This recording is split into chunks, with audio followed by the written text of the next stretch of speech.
estoy bien. Ahí está, Fernando Pola, Cola Fer. ¿Qué haces, Jerry? ¿Me ves bien? Perfectamente, mejor que la semana Eh, pasada incluso. Increíble. Te digo que no nací para la tecnología, estaba tratando de entrar por la computadora. Vos enfocate en nuestra salud, que es más importante ahora. Te necesitamos más ahí, Fer. Y dependo de una computadora, estoy entregado, pero bueno. Bueno, vamos a empezar. Se sigue uniendo gente, pero empecemos, así empezamos puntualmente. Voy a apagar los comentarios durante la conversación con Fernando. Después los vuelvo a encender para sus preguntas, pero así nos enfocamos durante este rato en escucharlo a Fernando principalmente, que es eso lo que venimos a hacer. Vayan pensando las preguntas que tengan, así al final le hacemos algunas preguntas a Fer y las que él pueda va a responder.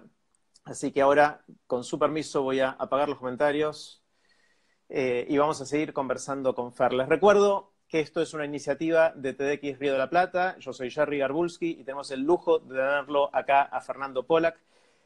Fernando es médico, es pediatra, infectólogo, especialista en enfermedades respiratorias, hace como 30 años que trabaja en eso. Fue orador en TEDx Río de la Plata un par de veces y un gran amigo de la casa. Y Fer fue muy gentil y amable en aceptar esta invitación de una vez por semana, darnos un pequeño update de dónde estamos con la pandemia, cuál es la perspectiva de lo que se viene, cómo cuidarnos entre todos y cosas así. Este es el tercer encuentro que hacemos. Fer, gracias por eso. Y quizás para este encuentro es increíble. El anterior fue hace una semana, parece hace un siglo. Quiero, si te parece y me das permiso, te voy a resumir lo que yo vi en esta semana, no como experto, sino como ciudadano, como un miembro de nuestra comunidad, y vos me vas a decir sí, no, blanco, negro, y quiero que me cuentes dónde estamos y cómo sigue la cosa. En realidad que nos cuentes a todos, ¿te parece? Dale, dale, buenísimo. Bueno, yo me acuerdo la vez pasada, hace una semana exactamente, estamos hablando de que el tsunami parecía ya haber dejado a China, que se estaba retirando también de Corea y que estaba llegando con muchísima fuerza a Europa, sobre todo a Italia. Había expectativa de qué era lo que iba a pasar en España, estaban las curvas empezando a subir. Y en el resto del mundo todavía la gente estaba discutiendo si ya era momento de actuar o no, con visiones encontradas entre sobre todo en Gran Bretaña, en Estados Unidos, en Brasil, en México, donde fueron y vinieron en la última semana respecto a qué hacer con esto. En esa semana también había mucha expectativa de si iba a ser efectiva o no la cuarentena en Italia, donde ya debería haberse mostrado alguna señal de empezar, aunque sea a bajar o a no subir tanto la cantidad de muertos por día. Hubo alguna amague de eso en algún momento, pero ahora después subieron de nuevo los números. España se disparó mal. Mis amigos de España están desesperados, me dicen esto es una situación de guerra. Y de repente Estados Unidos explotó, sobre todo en Nueva York, pero otros lugares más de Estados Unidos, donde realmente es probable que el impacto, según veo yo, pueda ser inclusive más grande que el que hubo en China o empezar a parecerse al desastre que hay en Italia, que entiendo que allá ya hay más de 10.000 muertos. Mientras tanto, acá eh, teníamos hace una semana 4 muertos en la Argentina, ahora entiendo, lo último que chequeé eran 18, no sé si ese número cambió recientemente. Tenemos desde hace 8 días esta cuarentena, que siento que el acatamiento es desparejo. En algunos lugares hay más acatamiento que otros y estamos todos a la expectativa de ver con cuánta fuerza nos llega a nosotros, con mucha incertidumbre, mucho miedo, un poco de angustia, empezando a adaptarnos a los que estamos encerrados a la vida en cuarentena, pero también con mucha angustia de lo que puede pasar. Estamos también, o empecé a escuchar muchas discusiones respecto a el balance que habría que hacer entre el impacto en la salud, en cuánta gente lo contrae, en cuánta gente tiene riesgo de vida, y también el impacto económico, que es un impacto que también puede tener riesgo de muerte, pero por otros frentes. Veo cada vez más de esas discusiones. Veo que México hace horas cambió de opinión de qué hacer y ahora López Obrador está diciendo mejor quedémonos en casa después de que estaba diciendo toda esta semana vayan a salir a la calle, cosa que parecía raro delante de todo esto. Empezó a aparecer también, Fer, por lo menos lo que yo leí, mucha discusión sobre posibles vacunas. Escuché menos sobre antivirales, sobre curas, escuché más sobre vacunas que se están empezando a testear, pero ahí nos dirás qué significa todo eso para el futuro de la pandemia. Y también empecé a ver una gran discusión sobre cómo se sale de esto, cómo se sale en cada una de las sociedades. Pareciera que ese es como el gran tema de lo que se viene, por una discusión de tiempos, pero también de cómo, concretamente cómo hacemos para dejar de estar en cuarentena en algún momento. Y lo último, Fer, es que desde el sábado pasado hasta hoy, no sé qué hiciste, pero prendo la tele y canal que pongo estás vos ahí. No sé qué pasó con Fernando Pollack, que es Drupi ahora, que está, en cuanto canal pongo, estás vos, Fer. Bueno, quizás dije cosas mal, esta es mi percepción de total ciudadano de esto, cero experto, lo tiro como mi visión de qué pasó en esta semana. La idea les recuerdo a todos, y esto es una cosa que conversamos con Fer en la primera conversación, y acá me callo y lo dejo hablar a Fer de ahora en más. La idea es que con esta sobredosis que tenemos de información y también de desinformación, que es la más terrible de todas, quizás no tiene tanto sentido estar chequeando cuántos contagiados nuevos hay todos los días, cuántos muertos hay por país, por esto, por lo otro, porque nos saca perspectiva y también no hay tanta noticia tanto tiempo. Por eso decidimos hacer con Fer estas cosas, estos encuentros, una vez por semana y ayudar a que Fer o hacer que Fer nos ayude a nosotros a entender qué es lo que va a estar pasando, qué es lo que puede pasar y cómo mejor estar preparados para eso y cuidarnos. Fer, me callo, somos todos tuyos. Bueno, ahora me decís por dónde querés que empecemos. Yo lo primero que te diría es dos cosas. Una es que yo no sé todo lo que pasa, ni mucho menos, y todo el tiempo me estoy corrigiendo, así que si vos vas viendo lo que voy diciendo, evidentemente cambian cosas de semana a semana, porque todos los investigadores, todos los médicos que trabajan en estas cosas, estamos aprendiendo a medida que va avanzando algo que no vivimos nunca. Quizás aquellos que hacemos esto diariamente desde hace muchos años podemos interpretarlo un poco más profundamente, pero también cometemos un montón de errores, de apreciación, eso es inevitable. Y la otra es que para mí es rarísimo esto de andar por la televisión y qué sé yo, es como un huracán de repente que sucede y que no es la mejor parte, digamos. A mí me gusta ahora me pasé 4 horas digamos, en un programita que nosotros tenemos interno de trabajo de ciencia para cómo salir de la pandemia, cómo salir de la cuarentena, que es la pregunta. Para mí, yo lo vengo diciendo una y otra vez, esa es la pregunta, cómo salir de la cuarentena, no cuándo salir de la cuarentena. De la cuarentena se puede salir en cualquier momento, el tema es cómo salir de la cuarentena. Y ahí yo me entretengo. Tengo un equipo de 7 chicos de la Universidad de Buenos Aires, que son de último año de la carrera de medicina, que es el mejor equipo de estudiantes que yo tuve en mi vida, nunca tuve un equipo así.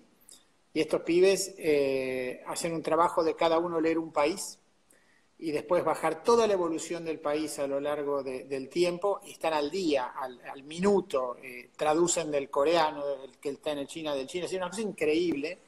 Así que yo aparezco mucho más informado de lo que estoy informado por mérito propio, porque tengo un montón de gente leyendo para mí. Entonces eso me viene súper bien para tratar de ayudar en esta salida de la cuarentena a la Argentina. Bueno, empecemos. China realmente es el que mejor anda, ¿no? China realmente si hay alguien que está pensando en vacaciones, este es el momento de ir a Wuhan, porque ahí es donde no hay casos autóctonos, ahí es donde va Xi Jinping de vacaciones, de paseo, y evidentemente le ha salido mucho mejor, y le ha salido con razones, le ha salido mejor a Oriente esta historia que lo que le ha salido a Occidente, y no es azar. Cuando uno mira cada 10 millones de muertos, nosotros hicimos esto ahora, yo justo lo había compartido con alguna gente, porque lo terminamos ahora, hace 2 minutos, un cálculo de cuánta gente se muere cada 10 millones de habitantes por país. Porque cuando uno mira los números absolutos de muertos es muy raro. Si un país tiene 20 personas, no sé, Liechtenstein nunca va a tener 1 millón de muertos. Entonces hay que tratar de entender en proporción. Y los números en Italia son 1.500 personas muertas cada 10 millones, pero en China son 20 cada 10 millones. ¿Pero deberías tomar China o Wuhan para hacer...?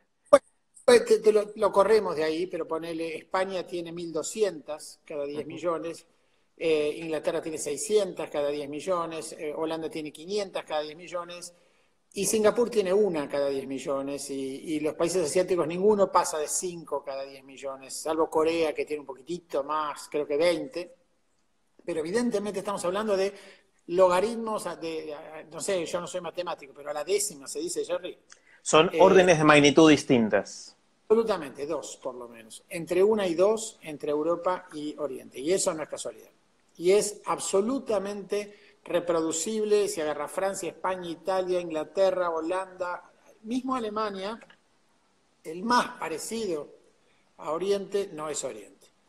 Ahora, ¿qué le pasó a Italia? Porque yo decía la otra vez, Italia es el faro, hay que mirar Italia, y hay varias posibilidades de lo que le puede pasar a Italia, puede estar pasando con Italia. Yo no sé el número de hoy, ¿sabés el número de hoy de Italia de muertes? No, No lo sé. no, pero ayer se había disparado de nuevo. Sí, ayer se fue como a 900. Cuando uno mira hay varias posibilidades, voy a tratar de ir una por una porque por ahí alguna gente está mirando eso, ¿qué le pasa a Italia? Hasta hace 7 días, 5 días, que Italia suba y suba en el número de muertos, por lo que explicamos la semana pasada, no me voy a detener de nuevo en eso, a mí no me llamaba nada la atención. La gente que se había infectado antes de la cuarentena estricta del día 9 de marzo, estaba apareciendo enferma después de haber incubado la enfermedad y bueno, eso daba que la enfermedad subía. Lo cierto es que en un momento empezó a girar, que era cuando yo imaginaba que iba a suceder, estaba en 700 y pico, casi 800 muertos, bajó a 600 a lo largo de un par de días y después dio un salto de repente y apareció en 900. La primera explicación más sencilla, que uno no debe tomar como explicación, porque la tentación siempre es digamos, confirmar los propios sesgos, entonces uno tiende a decir, bueno, esto es como yo pensaba, es que si uno mira el comportamiento de la curva en Corea del Sur, también mira que hay picos y valles, y esto es mucho más como cuando uno sigue la temperatura de un paciente crónico, que no está mirando al minuto la temperatura, hay que darle tiempo a las cosas, ¿no? Y hay que aprender a darle tiempo. Esto se vive también desde todos los sectores de la angustia de la población, desde la prensa, tan minuto a minuto, que se pierde la noción de que estos procesos hay que tomarlos cada 3, 4 días por ahí para tener una idea de hacia dónde vamos. Si es posible, y uno mira Corea del Sur es igual, no sé si se ve bien lo que yo voy a hacer, que empieza a bajar, hace un piquito y después sigue bajando. Eso podría ser mejor escenario. Estamos viendo las oscilaciones de una curva que va hacia abajo. Fer, ahí me pasan por cucaracha el número de Italia, 889. Bueno, poquito menos que ayer, pero lo mismo, ¿no? O sea que, bueno, la segunda posibilidad es que Italia tenga un problema más que nosotros no terminamos de entender hoy. Uno diría, bueno, el virus se puso más agresivo, no lo creo, no hay fundamentos reales para pensarlo hoy, pero podría ser una explicación, que algo así está sucediendo y que en Italia hay una dificultad adicional en el control de los pacientes. La tercera opción sería que los médicos italianos se hubiesen vuelto más duchos en manejar estos pacientes. Y esto lo voy a explicar. Los pacientes muy graves tienen cierto límite de manejo médico, si no, nadie se moriría en los países más desarrollados. Pero es posible que pacientes que vivían 6 o 7 días en respirador antes, ahora estén viviendo 12, y estemos viendo la cola de un fenómeno que se está desarmando. Esa es otra posibilidad. La otra posibilidad que a mí se me ocurre, a mí me han ocurrido otras, pero la verdad que ahora me viene una particularmente a la cabeza, me la dijo a mí hace unos días en una conversación Fernán Quirós, el ministro de Salud de la ciudad, y yo no lo había pensado y me parece que es inteligente y probable. Estos 680 muertos que había el día que Italia decretó la cuarentena se corresponden con mínimamente 500.000 de infectados. Vamos a decir entre 400 y 700.000 infectados, porque sabemos que la mortalidad real de esta enfermedad está por debajo del 0,5%. Entonces tenemos que pensar que hay muchísima gente infectada que no va al hospital. Entonces imaginemos, no sé, lo que sea, 500.000 infectados. Y sabemos por los argentinos, que eran muy poquitos que se fueron de vacaciones a Italia, volvieron infectados. Evidentemente Italia no tenía los 3.000 infectados que decía tener el día que volvieron los argentinos, porque era imposible que 3.000 tipos en 60 millones de personas infecten a esos 8 argentinos. Tenían que haberse ido a juntar todos los que iban a tener coronavirus por algún designio. Eso no pasa. Entonces, sabiendo que Italia tenía tantos infectados, y después de dar muchas vueltas y después de ser muy errático en sus mensajes, el gobierno italiano finalmente dice, bueno, todos a sus casas.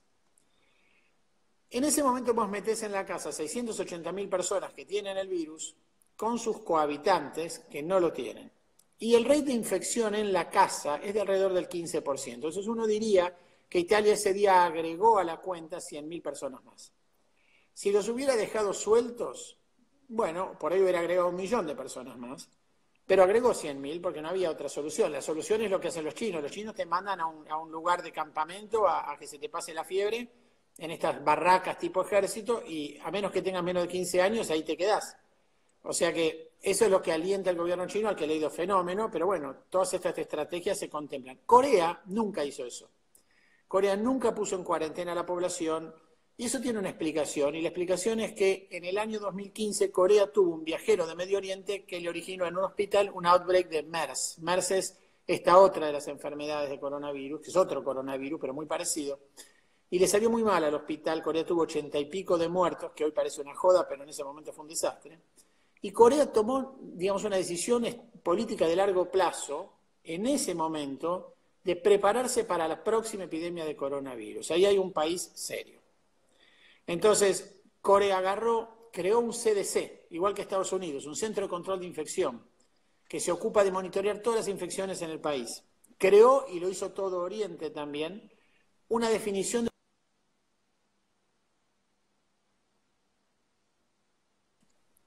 Y además de eso, y me estoy dando cuenta... Fer, se cortó un segundo. Desde que dijiste Medio Oriente no te escuchamos. Espera, decime dónde está. Vino una persona... No, estabas diciendo el CDC de Corea. Creó un CDC en Corea, eso es lo primero que sucedió. Además de crear el CDC de Corea, y me estoy preocupando de Jerry porque me doy cuenta que mi teléfono no tiene toda la batería que debiera, pero tengo en el bolsillo el cable, así que estamos bien. Dale. Armó una definición de neumonía de etiología desconocida para estar atento a si aparecían este tipo de cosas en Corea en algún momento, detectarlas y responder.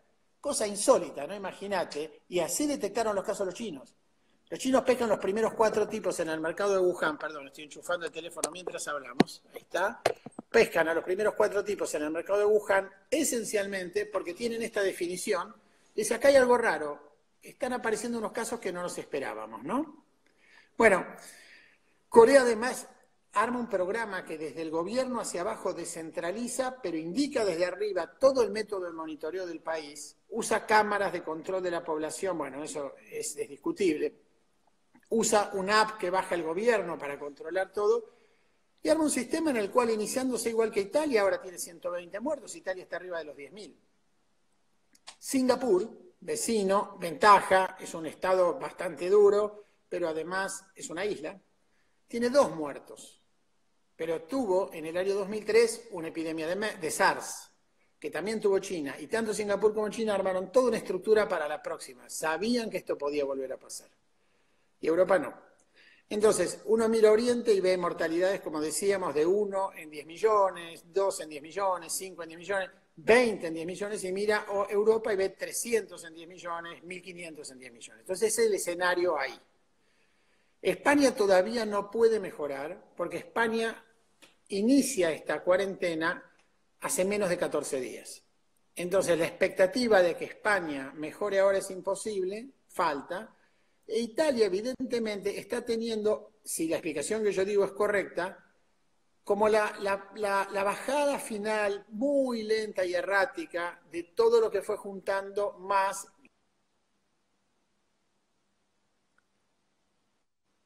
¿Me seguís? ¿Se ve? Sí. Sí, se cortó un segundito, pero seguimos, dale. Ok.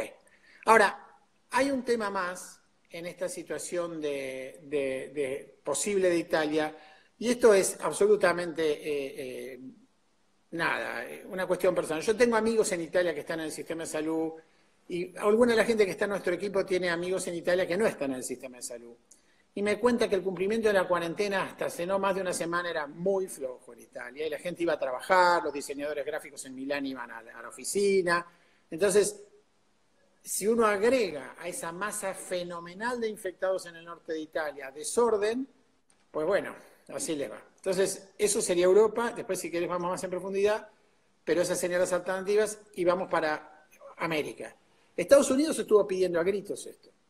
Es decir, el presidente de Estados Unidos estaba pidiendo, por favor, que pase lo que pasó. Yo en mi vida vi algo igual, y está imitado por el presidente de Brasil, y desesperadamente, ¿no?, tratando de conseguir que las cosas se empeoren, porque mensajes para un lado, mensajes para el otro, cosas que no se compadecían con la realidad, montones, anuncios que no estaban listos. Google iba a hacer una aplicación que le habían hablado hace 15 minutos para que empiece a planearla. dando opiniones sobre medicamentos. Yo leí en un diario, esto puede ser falso, pero que un tipo se tomó lo que Trump recetó y se murió, abriendo juicios sobre medicaciones, que una vergüenza espantosa. Entonces, bueno, un país de la magnitud de Estados Unidos y de la condición federal de Estados Unidos, pues Estados Unidos es un país netamente federal, cada estado hace medio lo que quiere, hay ciertas normas comunes, pero hay millones de normas que son realmente de patrimonio de cada estado. Pues bueno, eso es receta ideal para problema en esta situación. Y eso es lo que está pasando, además de esta idea que habíamos hablado la semana pasada, de un virus focal, donde Nueva York evidentemente se ha constituido en un nuevo Wuhan, en un nuevo Lombardía, en un nuevo Madrid, y qué es lo que hay que impedir. México, bueno, tenés demagogos de todos los colores, ¿no? Entonces, para mí, esto lo hablamos, es indispensable que los países entiendan que los presidentes tienen que saber leer y escribir y tienen que tener un poco de formación, porque evidentemente, y no lo digo por el presidente de México, no lo conozco, pero como cosa global, te medís por la calidad de tu liderazgo y creo que empezamos a entender también que te medís un poquito por la calidad del orden en el que vivís y del planeamiento que haces antes del día que te toca un problema. Entonces eso es lo que estamos viendo. Argentina, último de la serie esta que hacemos, vamos bien. A ver, no está bueno, se murieron 18 personas, pero si se hubieran muerto 22 por un accidente de tránsito, como decías vos hoy, Argentina no ha tenido un impacto sustancial en este momento. Tenemos una suerte, que es que vimos venir estas cosas después de que llegó a Europa, porque somos la segunda estación, después, la tercera en realidad, ¿no? Esto fue Oriente, Europa, Norteamérica, nosotros. Nos dio tiempo de pensar. Se pararon las cosas, hay quien dice, bueno, se pararon muy temprano, no va a haber nadie con defensas cuando levantemos la cuarentena. Bueno, a ver, esta es una sábana corta, y dentro de la sábana corta, bienvenido sea, porque si no lo que tendríamos es muertos. Para adquirir defensa necesitas juntar muertos, y yo creo que lo mejor es después adquirir las defensas con otras estrategias, las podemos conversar, etcétera, etcétera. Entonces, Argentina está en un estadio bastante bajo, es probable que el contagio en los hogares durante la cuarentena haya sido muy bajo, porque el número de enfermos es muy bajo. Pensemos que si hoy hay 18 enfermos, 18 muertos, lo máximo que tiene la Argentina son 15, 18 mil infectados, en un país de 45, 50 millones de habitantes, y en una relativa tranquilidad, con obviamente la enorme presión de un país que estaba destrozado y que tiene que sostener económicamente hacer esto, y la gente que tiene empleos informales no cobra y todas estas cosas que son problemas, bueno, que vienen, es lo que decíamos, ¿no? Cuanto más arreglado tenés tu país, mejor estás. No debería sorprendernos eso. Fer, te hago una pregunta, simplemente para yo asegurarme, me encanta que tengas una visión relativamente optimista de lo que puede pasar en Argentina, pero como siempre, y venimos diciendo y conversamos nosotros en las dos encuentros anteriores, estas curvas exponenciales, el hecho de que ahora sean 18 y no cientos como en otros países, es simplemente quizás porque estamos en este momento de la curva, y como todo fenómeno exponencial, si este 18 se empieza a duplicar cada 3 días, dentro de 2 semanas estamos como Italia o como España. Bueno, para eso tenemos que exponernos. Entonces, si nosotros estamos todos afuera en la cancha de fútbol o en el cine o empezamos a hacer pavadas, sin duda va a pasar eso está garantizado. Pareciera que hay una chance de que eso no nos suceda en este momento. Yo pensé que iba a ser mucho peor estas 2 semanas. Pero por eso es tan importante discutir cómo salimos de la cuarentena, porque hay una urgencia hasta en los países más desarrollados de salir de estas situaciones para empezar a producir y para no fundir al país y para no volver loco a un montón de gente, pero hay que salir con un plan, porque si salimos de esto simplemente por decreto, y es lo que va a pasar en muchísimos lugares, ¿no? Bueno, basta, hoy afuera, bueno, son unas semanas y vamos a estar de nuevo en la misma situación, pero ya sin poder político para volver a instalarlo. Entonces, ahí está la enorme gravedad de esto, y Jerry, esto es importante, esto es largo. Esto no termina la semana que viene, si querés después charlamos con precisión eso, ni la otra ni la otra. Y va a ser más largo de lo que pensábamos. Entonces, eso no quiere decir que vamos a vivir aterrados en las casas todo el tiempo, pero que vamos a vivir, el objetivo más exitoso sería vivir con el fuego en piloto, ¿no? Con un pequeño ruido que se vuelva rutina, como tantas otras enfermedades, a partir de un cambio de hábitos sociales que vamos a tener que incurrir, ¿no? El problema hoy es que vos vas manejando, mi sensación es, ponele que vos te vas a hacer un análisis de sangre, ¿no? De rutina. y vos te volvés manejando a tu casa y mientras manejás prendés la radio y dice, Jerry Garbulski se hizo un análisis de sangre, se hizo 10 mediciones y es muy probable que alguna salga mal. Estamos en último momento siguiendo el análisis de sangre y de repente, atención, Fernando Pollack se hizo el análisis, le dio mal 2 valores y tiene la misma edad que Jerry Garbulski y vos te tirás por la ventana. Eso es lo que estamos viviendo. Claro. Viste, son los avisos fúnebres en la portada de los diarios. Todo el tiempo te están contando la vida de cada persona que falleció. Es terrible. Y uno está midiendo, a ver, decime que tiene un factor de riesgo, decime que es mayor que yo. Bueno, eso es enloquecedor. Pero si lo pusiéramos a hacer con cualquier otro tema, sería exactamente igual. Entonces contame, me intriga mucho el tema de la perspectiva de tiempos y de cómo se sale. ¿Qué estás empezando a ver de eso? Bueno, de esto se sale, me parece a mí, y por ahí la semana que viene te digo que hay otras cosas más, de 2 maneras, me parece. Una es cuando la población se satura de infectados y hay tanta gente infectada que ya no tiene posibilidad el virus de circular de una persona a otra. Eso no necesita que se infecte el 100% de la población. Cada virus tiene un porcentaje de población que le impide la circulación. Los virus más veloces, más rápidos, más chiquititos, el sarampión, son muy contagiosos, necesitan 95% de las personas con defensas para no poder circular. Los virus más torpes, la gripe común, necesitan un 70% de las personas con defensas para poder circular. Y este virus anda en la mitad seguramente. Debe tener un R0, que es una capacidad infectiva de 3, que ya lo hablamos 1000 veces. Son la cantidad de personas que infecta una persona que está previamente infectada. Entonces, este virus no es tan fácil de detener, pero evidentemente va a seguir infectando gente en la medida que vamos a tener que estar apagando pequeños incendios en todos lados, en el mejor de los casos, permanentemente estar muy alertas. Ahora, si vos tenés la situación de Lombardía, es muy probable que en Lombardía mucho más del 50% de la gente se haya infectado con el coronavirus. Y si vos hablás con gente en Estados Unidos, hay un signo interesante de esto que no es el que uno tiene que buscar, pero es la pérdida del olfato. Uno tiene un resfrío y de repente pierde el olfato, que por lo menos parece ser algo interesante que se ve con el corona, por ahí se ve con muchos otros virus y ahora le están prestando atención, pero hay mucha gente que tiene coronavirus. Entonces, en el contexto de una población saturada de defensas, y las defensas son protectoras, si vos tuviste una vez esto, no lo tenés 2 veces, de la misma manera, bueno, ahí el virus no tiene material para circular y desaparece, ¿no? Se queda bloqueado en una pared de gente inmune. Esa es una posibilidad. A nosotros no parece que nos vaya a pasar eso. Tenemos que estar contentos con eso hoy, porque si no lo que tendríamos es los muertos que tienen España e Italia. El precio de esa inmunidad se paga en muertes hoy. Claro, ahí hago una pequeña cuenta, Fer, perdón, te interrumpo. Si necesitamos que se contagie el, no sé, 75% de la población, digamos, o el 80%, son como 30 millones de personas, un poquito más de 30 millones. Si la mortalidad de esto, seamos optimistas, es solamente el 0,1%, es decir, muere una de cada 1000 personas infectadas, eso quiere decir que si necesitamos que 30 millones de personas infecten, 30.000 personas deberían morir. O sea, es una de cada 1000, que es una barbaridad. Sí. O sea, es mucho más lo que ya tiene Italia para lograr la inmunidad de esa manera, a través de contagiar a la gente, ¿no?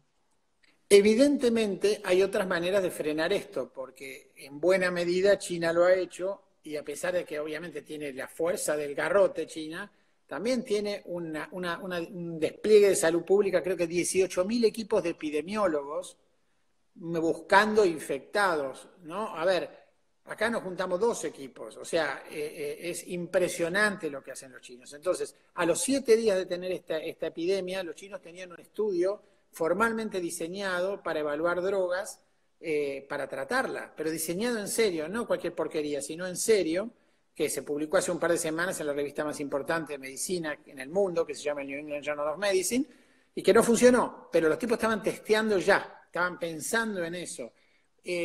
Corea había diseñado un test para capturar a todos los coronavirus.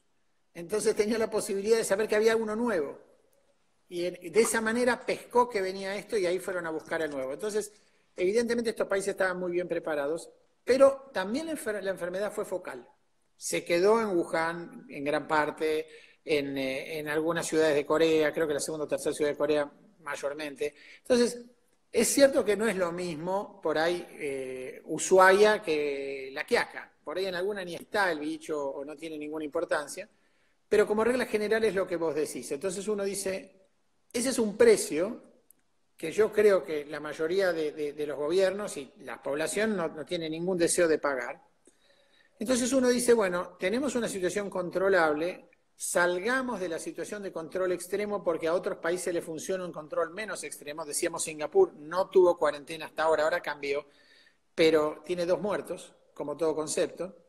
Entonces salgamos de la situación de control extremo y vayamos a un control intenso, pero con más libertad, que permita detectar focos que se prenden de este incendio que dejó chispas y apagarlos rápidamente en distintos lugares. Y con eso también, yo escuché ayer en una conferencia del gobernador de la provincia de Buenos Aires diciendo que hay 300 camas de terapia intensiva en la provincia disponibles para esto, y hay 300 más que creo que donó el sindicato de camioneros, pero hay que pensar que hay 7 millones de personas ahí. Entonces, tenés que bajar el ritmo a esto, tenés que dormirlo. En fútbol yo diría que esto es un partido para Bilardo, los grandes lo van a entender, no para Bielsa. Acá no podés salir a atacar a lo loco, acá te tenés que tirar al suelo, hacer tiempo, darle el bidón envenenado al virus, todo lo que hay que hacer para ganar tiempo. Acá hay que ganar tiempo, porque esto va a durar. ¿Y por qué va a durar entonces? Porque la única otra alternativa es encontrar un tratamiento o una prevención, porque en ese caso se terminó todo. ¿Qué importa, no? Se vuelve un virus más. A ver, la viruela era mucho peor que esto, y se encontró una vacuna y desapareció de la faz de la Tierra, se le erradicó. Entonces, ¿qué pueden ser los tratamientos acá? Bueno, lo primero que vos podrías hacer es usar un antiviral. Agarrar una droga que es como un antibiótico para virus y matar el virus. Y esperar que al matar el virus elimines el problema.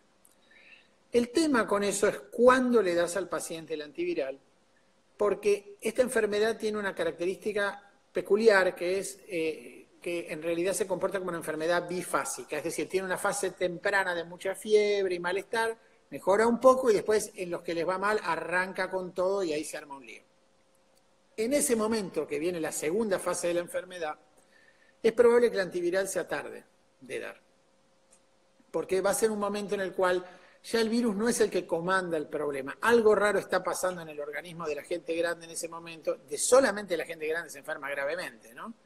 Que la está llevando hacia una situación grave o terminal y que probablemente se interrumpa de otra manera que no sea frenando el virus. El virus ya es historia, el virus desencadenó algo en esa gente. Entonces, esos test de antiviral para el tratamiento agudo de un enfermo pueden andar, pero pueden no andar. La otra sería decir, bueno, vamos a tratar a todo el mundo con un antiviral por vía oral, no es el caso, estos son endovenosos, cuando empiecen con síntomas, que es lo que haces cuando te tomas un amoxidal. No sé si lo hablamos el otro día, pero Oscar Wilde se murió porque tenía otitis. Claro, en esa época vos tenías otitis, terminabas con meningitis y te morías, porque avanzaba. Ahora tenés otitis y te vas a la farmacia, tomas amoxicilina y se acabó la historia. Entonces empezar en ese tipo de aproximación. Y se está testeando en leves a moderados, así que podría ser otra oportunidad. Eso, Fer, supone que tenemos un antiviral. ¿Ya lo tenemos? Ahí me desorientaste. Tenemos un candidato. Después, si querés, hablamos de las cosas que salen en las noticias. Pero dale. tenemos un candidato, que es una droga de Gilead. Gilead es la compañía israelí que hizo Tamiflu y que se probó contra Ebola y no funcionó, pero en modelos animales y en células mata a este coronavirus. Entonces se espera que funcione. Mira, honestamente, Jerry, yo hace un montón de tiempo que hago estudios clínicos y te podría contar 200 millones de historias de éxitos en monos y en células que no son éxitos en humanos. Así que, ojalá, pero tengo menos entusiasmo que el que hubiera tenido hace unos 10 o 15 años frente a la misma situación. Porque no había vivido las cosas que después me tocaron, ¿no?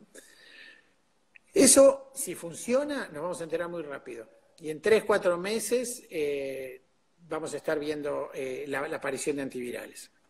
La segunda posibilidad, de las más serias estamos hablando, es generar un anticuerpo, es decir, una defensa, que te la puedan dar de un tubito, te la inyecten y te llenen de defensas contra el bicho, entonces el bicho no puede entrar en vos.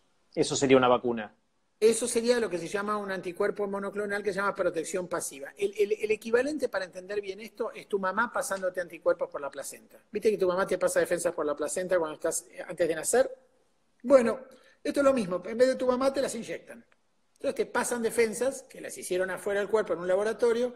Se usa muchísimo. Es lo mismo que se usa en las terapias de cáncer. Es lo mismo que se usa en todos estos monoclonales que están tan de moda. Bueno, es eso. Eso sería una solución fantástica Hay una droga que va a estar para el verano, que es una droga de un laboratorio americano que se llama Regeneron, que probablemente se testee para fin de año, así que mirá los tiempos que estamos hablando, pero solucionaría un montón de problemas, porque vos tenés las defensas envasadas, entonces venís, pasás, te dan una inyección, ya está, tenés defensas en ese momento, podés salir y a los 10 minutos, bueno, no sé, pero a la hora seguro ya recirculaste, equilibraste y te podés dar un baño de coronavirus que vas a estar bien. Estoy exagerando, ¿no?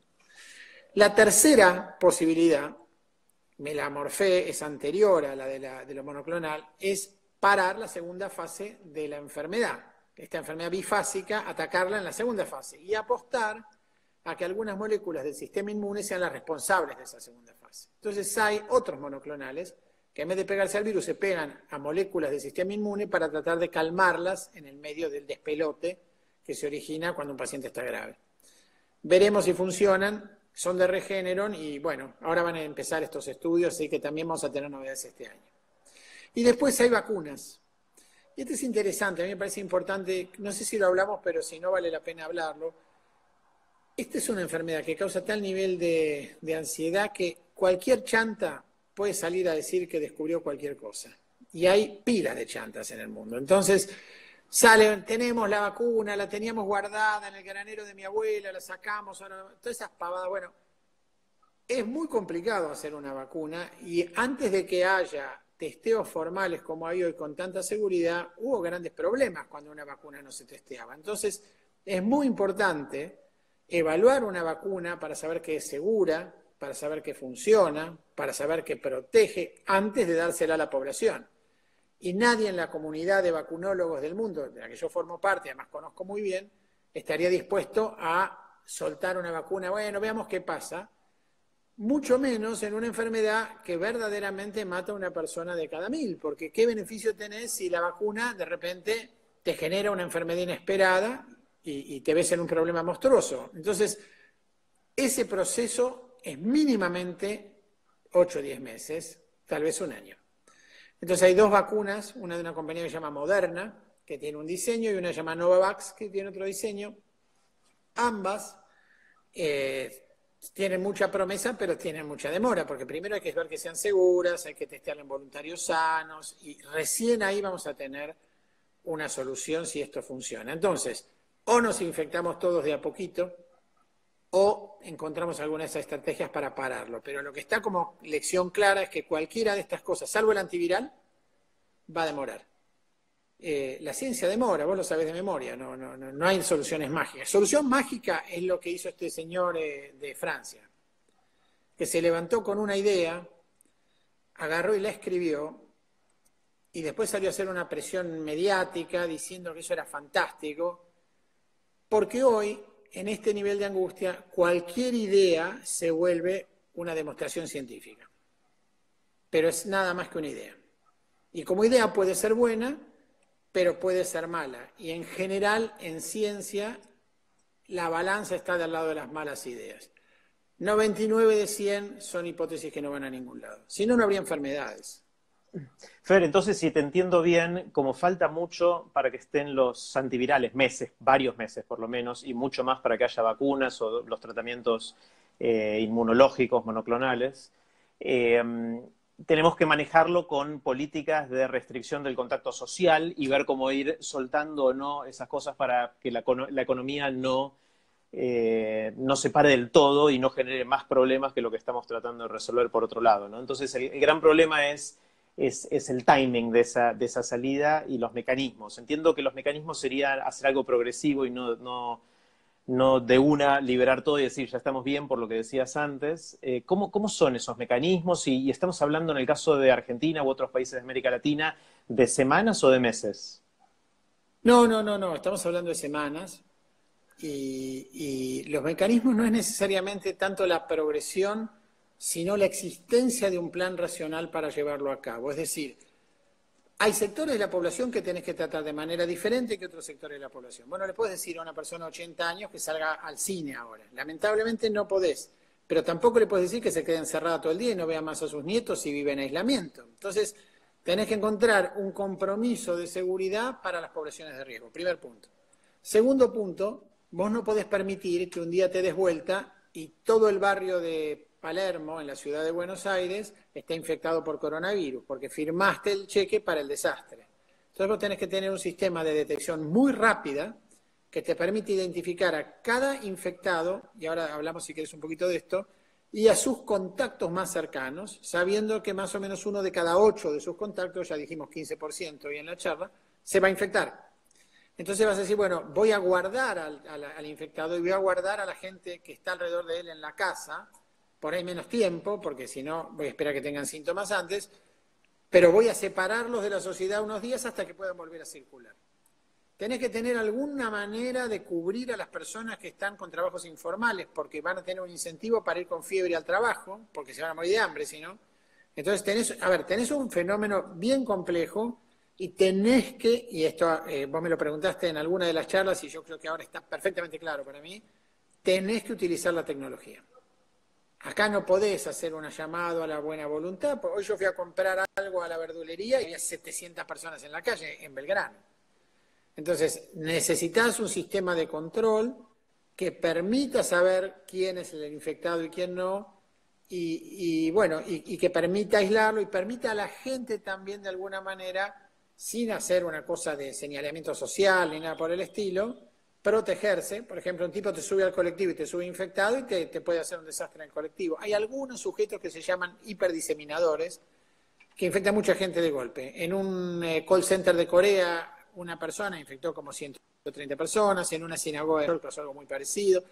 Vos no podés meter ese tipo adentro, entonces tenés que tener la posibilidad de identificarlo y de alguna manera, con una estrategia inteligente, retirarlo a su casa hasta que esté listo para volver a salir. Y yo no quiero entrar en detalles, pero hay estrategias para eso que pueden funcionar bien, pero que van a depender de una cosa que sí es interesante, que es de que se puedan planear centralmente, que es lo que no hizo Estados Unidos, no hizo Italia, no hizo España, e implementar localmente. Porque no existe un gobierno capaz de implementar esto en las 200.000 localidades de la Argentina, pero hay 200.000 intendentes, no sé cuántas son las localidades, pero te quiero decir, y esos intendentes tienen que ser responsables de hacer esta implementación y responder ante sus constituyentes sobre el éxito de esa implementación personalmente. Y esa es la única manera que yo creo que podemos navegar esto tranquilos. Tranquilos es un decir, pero por lo menos tener la mejor chance de hacerlo hasta que aparezcan soluciones. Está buenísimo. Fer, mientras la gente piensa preguntas y las pone, las pueden empezar a poner, creo, en preguntas acá abajo, no en comentarios, sino en preguntas. Mientras ustedes piensan preguntas, te hago una última pregunta a vos, Fer, y es, desde el punto de vista de nuestros comportamientos individuales y nuestro núcleo cercano con los que estamos compartiendo la cuarentena, ¿alguna recomendación o sugerencia de algo distinto a lo que venimos diciendo, de lavarnos las manos, de las cosas que venimos diciendo, o no? ¿O seguimos con el mismo comportamiento? Yo tengo una re buena noticia, que es que no cambió nada. No cambió nada. No hay nada nuevo que hacer, el virus es el mismo, estamos en lo mismo. Y te quería agregar, de la pregunta anterior, que hay países que han sido muy creativos e inteligentes. Por ejemplo, horarios protegidos para los mayores de 65 años en parques y plazas, para que puedan ir 2 horas a la mañana y 2 horas a la tarde y no se crucen con un montón de nosotros que estamos corriendo ahí y por ahí podemos infectarlos. Uso de bicicletas.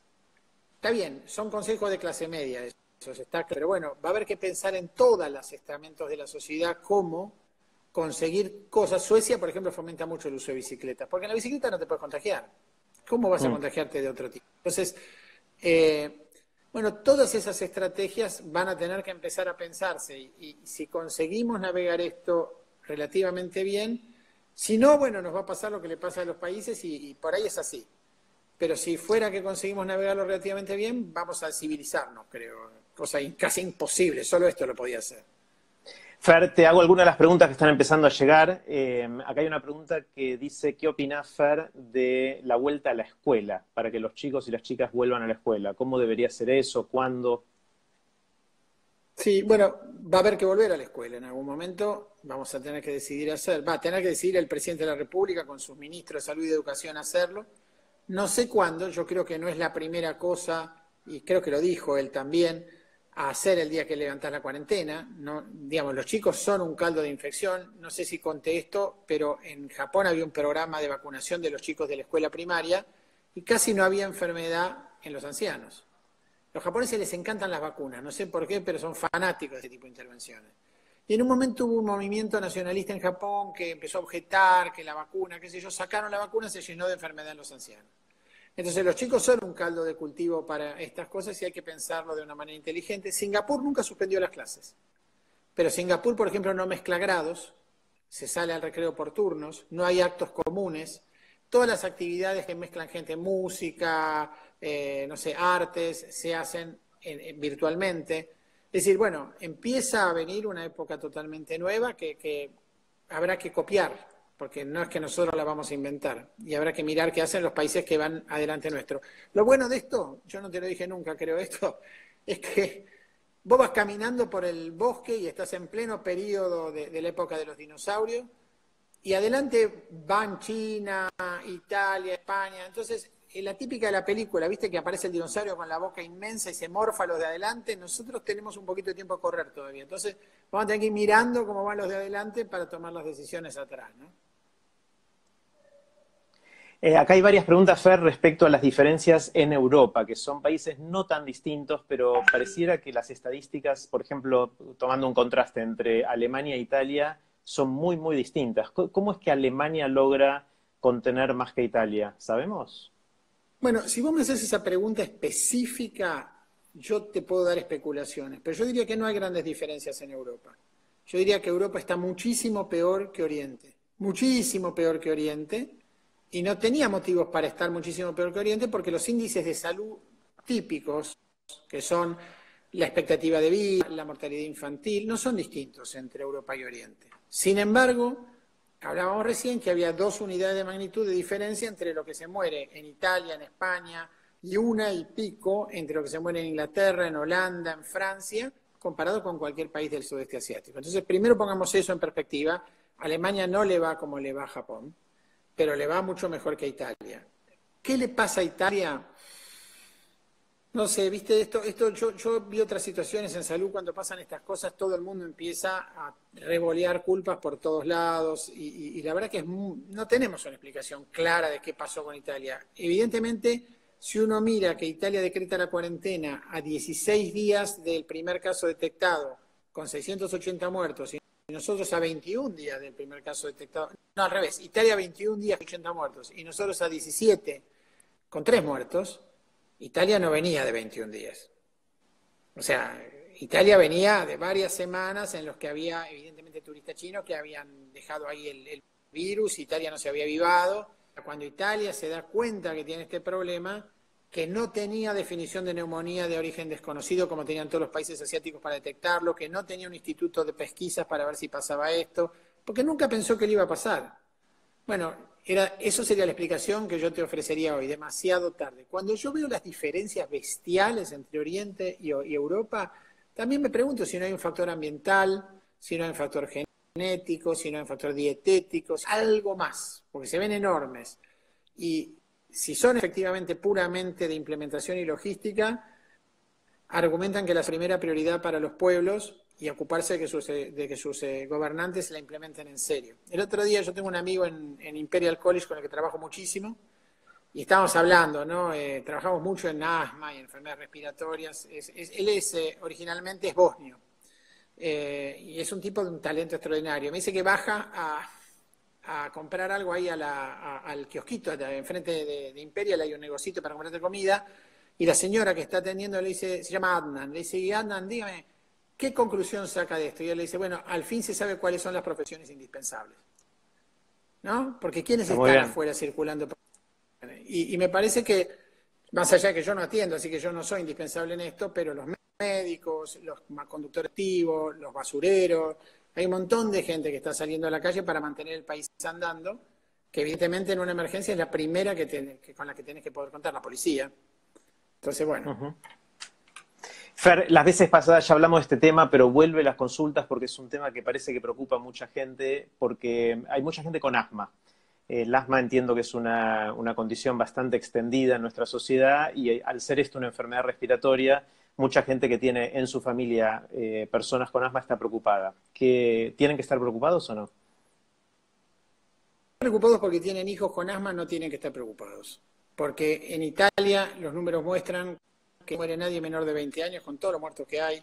Y esto lo ven en la Argentina. Miren la lista de la gente que se murió, los 18 personas son mayores de 53 años. Entonces, si estamos hablando en general, como idea general, no mata a los chicos esta enfermedad. Obviamente, cualquier virus respiratorio es peor para un chico con asma que un chico sin asma. Que en Italia, en la población de Italia, que son 60 millones de habitantes, el 12% es asmático. Estamos hablando de casi 10 millones, 8 millones de personas serán. Bueno, no hubo un solo muerto. Entonces, tenemos cierta evidencia de que en el mundo de la pediatría, ser asmático no es una condición necesariamente de alto riesgo para el coronavirus. Lo segundo que quiero decir es que cada vez que se muere alguien, lo destripan buscando qué viene para poder aliviar a la población y decir, bueno, este hombre era, no sé, tenía una ceja de otro color. Entonces, bueno, a eso viene a buscar el virus, ¿no? Entonces, es indefectible que va a haber asmáticos entre los muertos, porque hay de todo, porque el 12% de la población es asmática, así que eso es parte de la historia. Toda enfermedad respiratoria es peor si uno tiene una dolencia respiratoria, pero esta enfermedad tiene una curiosidad que es peor para los hipertensos y para los diabéticos, cosa que las virus no suelen ser el caso. Entonces hay algo que se nos está perdiendo ahí, porque típicamente, y lo saben los asmáticos, las personas con EPOC, las personas con enfisema, tienen mucho problema con la gripe, tienen mucho problema con varios virus respiratorios, y no es que esto no los incluya como parte de un potencial problema, pero es peor para los hipertensos. Eso yo no lo termino de entender. A mí me sorprende. Fer, última pregunta y vamos a ir cerrando. Hay alguien acá que pregunta si deberíamos testearnos masivamente. ¿Qué opinas del tema? Esta pregunta me viene de distintos lados siempre. ¿Qué test prefiero? Bueno, si es suficiente. Bueno, la respuesta es ¿para qué? La respuesta es ¿para qué? Nosotros nos vamos a testear todos hoy para saber cuántos infectados tiene la Argentina. Dentro de 10 días la información es vieja. Por lo tanto, no vamos a hacer nada con eso. Si nosotros nos vamos a testear porque queremos saber cuántos de nuestros enfermos en el hospital, vamos a testear solo los graves, es para saber cómo le va al país, porque en realidad no hay ninguna terapia en este momento para estos pacientes y tampoco la tenemos para otras de las cosas que causan este problema. De manera para el mismo tratamiento, lo que queremos es separar a los que tienen corona, a los que tienen otra cosa, porque hoy no queremos que la gente se agregue más corona. Entonces, es para controlar y es para saber cómo vamos. Ahora, hay un motivo por el que yo creo que sí tenemos que testear, y el motivo por el que testear es porque esta es la manera más inteligente. Nosotros tenemos que estar muy atentos en el futuro, cuando salgamos de la cuarentena, de testear a cada persona que cumpla ciertos criterios, por ejemplo, fiebre, ¿no? Durante 48 horas, vamos a decir, y esa persona que sea testeada es identificada como una persona, si no tiene coronavirus se olvidó, pero si tiene coronavirus va a la casa 14 días, y sus convivientes ya no tendríamos necesidad de testearlo, podemos decir que se queden en la casa también. Por ahí 7 días, a que tengan, si no tienen síntomas ya está, o 14. Pero en vez de invertir en el testeo de 5 personas por casa extras, uno diría, bueno, tienen un infectado dentro de la casa, adentro, quietos. Esa es la estrategia que para mí es inteligente de testeo, porque es una estrategia de control. ¿Y por qué es importante el testeo? Porque vos podrías decir, bueno, todo tipo que tenga fiebre 2 días y todo, que se quede adentro. Y si tiene gripe, no importa, que se quede adentro. Porque podés controlar. Porque si vos testeás y sos capaz de detectar los infectados, podés darle instrucciones, podés ver que los convivientes se queden en la casa y podés seguir al tipo. Cosa que si no, no podés hacer. Entonces queda la buena voluntad de gente que por ahí está en la casa. Y ahí tenés un problema. Por ejemplo, te voy a contar una cosa que hacen los chinos que me parece muy interesante antes de cerrar. Tiene una aplicación que es un semáforo, rojo, amarillo y verde. Si vos no tenés coronavirus verde, haces lo que quieras. Pero si vos tenés rojo, no entrás a un negocio, no entras ni al subpelo, ni a la carnicería, ni a ningún lado, porque tenés un QR que te pone rojo la señal y ahí nomás te dejan quieto, porque tampoco el carnero quiere contagiarse, y no te subís al transporte público. Entonces ese tipo no puede viajar, no puede comprar, se va a quedar en la casa, y si lo agarra la policía circulando lo va a meter en cana. Entonces ahí se acaba la circulación de esa parte de la población. Su familia va a amarillo en China. Y eso quiere decir, no te testeamos, pero estás 7 días en tu casa. A los 7 días automáticamente el programa les libera la restricción, se vuelven verdes ellos, salvo que tengan fiebre. Ahora, todo eso es factible si vos sabés quién es rojo, y para poder poner rojo a alguien lo tenés que poder testear. Entonces, por eso es importante testear. Está buenísimo. Bueno, Fer, gracias. Gracias. Espectacular, como siempre. ¿Volvemos el sábado que viene? Ahí te perdí un poquito. Bueno, el gesto fue de que sí. Ahí vuelve. Sí, Ahí volvió Fer. Ahí volviste. seguro, claro que sí. Perfecto. Bueno, volvemos el sábado que viene. Vamos a subir el video de esto que conversamos recién con Fer a YouTube. Dentro de un rato va a estar y lo vamos a difundir por las redes sociales de TEDx Río de la Plata. Si quieren compartirlo con amigos, Claro, sí, ya háganlo. quedamos frisados. Vuelvan Pero el sí, sábado que el viene a sábado las que viene 19 sí. y les recuerdo que este martes tenemos el primer evento TEDx Río de la Plata 100% online. ¿Vos no escuchás o yo no escucho? A ver, voy a sacarlo a Fer. Fer, te despido a vos y les cuento a todos estas cosas. Gracias, Fer, gracias. Ahí va. Muy cortito, ahí está saliendo Fer. Les cuento que el martes es TEDx Río de la Plata 100% online, martes 31 de marzo, de 14 a 16. Para anotarse, vayan a tedxriodelplata.org, hacen clic en el banner ahí arriba y se anotan. No es obligatorio anotarse, pero si se anotan van a tener un montón de cosas que la gente que no está anotada no va a tener. Aprovechen, háganlo ya, corran la voz. Lo bueno de este evento es que va a ser 100% online. Los